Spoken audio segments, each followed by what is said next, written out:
Welcome back, everyone. For today's video, let's start talking about how to stop blundering at chess. This is going to be a 4 series part, and today I'm going to focus on tactics, exclusively on tactics, which is a major part of the game. So firstly, the most obvious, hanging a piece because you didn't check all captures. In this game, we have bishop f5, knight g3, knight retreats. So the capture is this, black retreats, very obvious, easy to see. Now white plays b4. Can you tell me why this is a blunder? Just check all captures, right? Especially from these 4 pieces. You don't really have to think about these 2 rooks so much, because they are not really in the game right now. But check all captures these 4 pieces have. And we have always the alignment of the pieces. So this bishop looking here, this bishop looking here, and here, right? So probably you see it by now. The rook can be captured. And black doesn't even see it. They play something like rook a to c8. And now white is going to play queen b3. Instead of correcting the course, they have to analyze and see that the position has changed. But they go, oh, okay, yeah, I'm gonna move my queen and target the f-pawn. Yeah, the rook is hanging. And now black sees it, so they take the rook, and the game continues. I think it all comes down to one skill, which is thinking about both opponents' moves. You have to think about it like, okay, I'm playing with white, and I'm also playing with black, and I'm trying to find the best move for both colors. But we just think about it too much in, oh, what am I gonna play next? No. You have to think about what the opponent is going to play next. Then it's going to be easier to find your move. So in this game, we get rook e to e7. It seems from like the first glance, okay, I'm defending my rook. It's all good, right? Here we have actually 2 problems. First is the back rank mate. So this leaves the back rank completely undefended. And I can just give the simplest check with white. So, and if you think about it, it's like, wait, how do I defend? Because if I move, this piece is pinned. If I move the rook here, okay, I cannot capture the rook, but this queen is hanging. So, yeah, that's terrible. Okay, the only move is come back with the bishop, but now I can take the rook. I can take the pawn with the rook here. Rook takes on c5. And where do you put the queen? With black. Now I have to move here, and rook d8 delivers the final blow. I mean, they can do something about it. They can try, but it's still completely lost. They can also try to do it like this. But okay, I'm just gonna win this piece. I win here, and I win the rook. And this move is next. Next on the list, we have blundering a checkmate you could have delivered. So in this game, white plays c4. Okay, the king can escape. There is some other move which delivers mate in 1. Feel free to pause the video. And here we can draw the lines, right? So we have this diagonal of the bishop as well as this one. So we are covering these squares. And now the king cannot go here or here. The queen is also covering this square. You just map it out. You map out all the squares around the king. You don't need to map out like around this. You just need this 3x3 matrix. Okay, so the move is queen a2. Don't blunder the queen and move it like queen b5. That blunders. So you can just move the queen to a2 and it's gonna be a checkmate. Just map it out. Map out the 9 squares around the king. One of the most important tactics in chess is going to be the skewer. And you don't really have to learn the names. You just have to learn about the alignment of the pieces. So in this case, white plays h3, kicking out the knight. They have to move it, and they play h5. Blundering the knight. This is just straight up a blunder. It's not even the concept I want to show you. But here, let's say I take back with the pawn, then I am attacking the rook, and behind the king is the queen.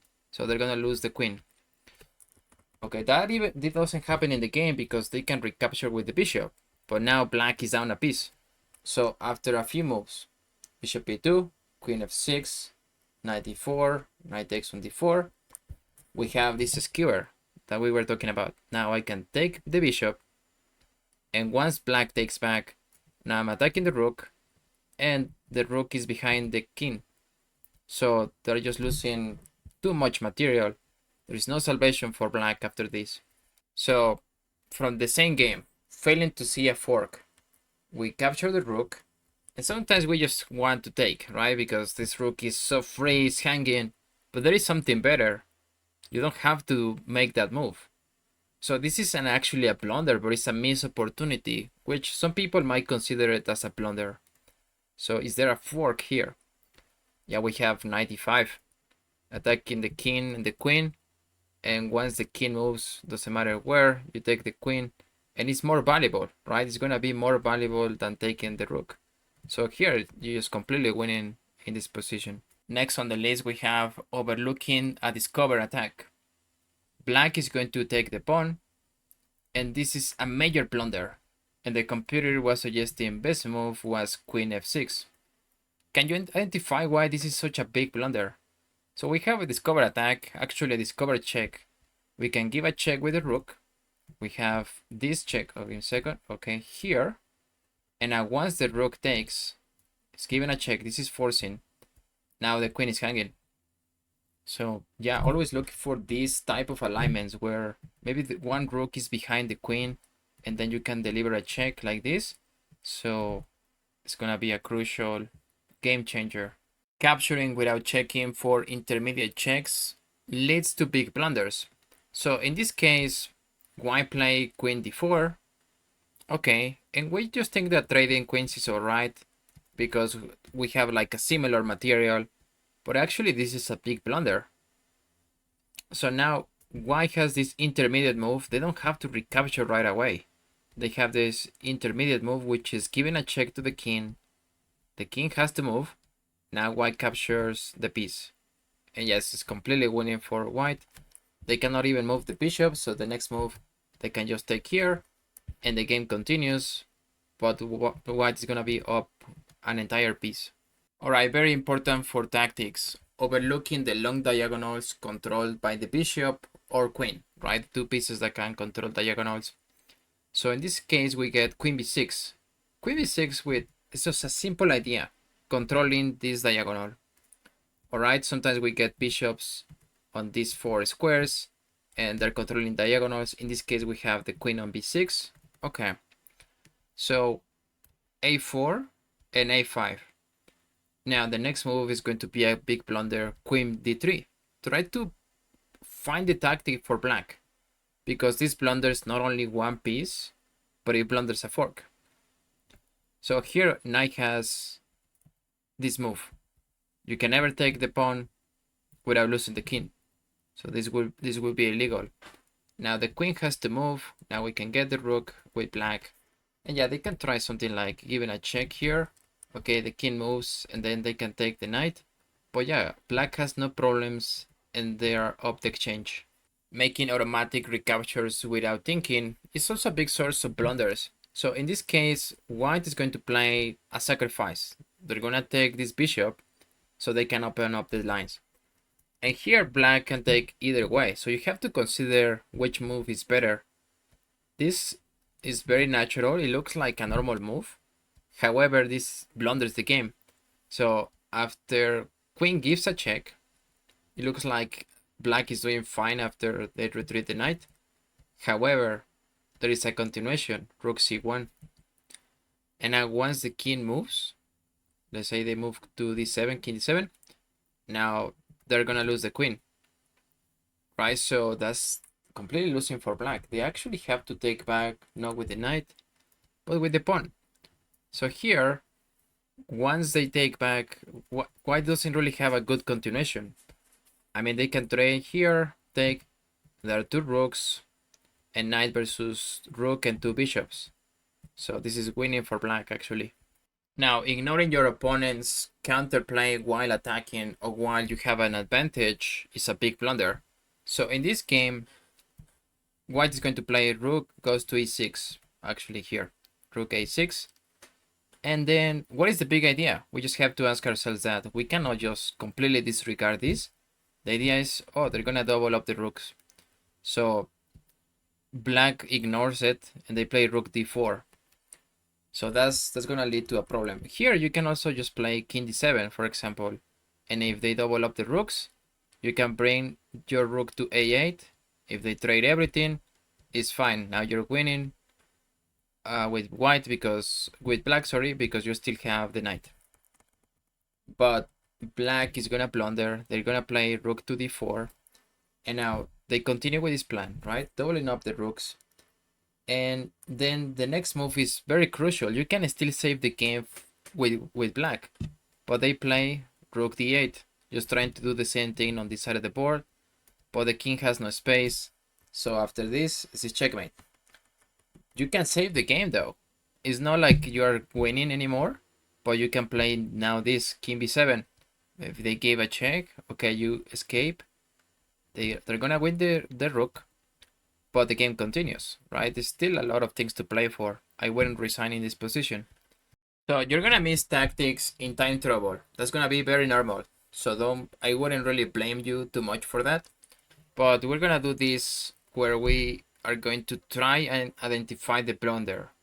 So the move for white is going to be knight to e2.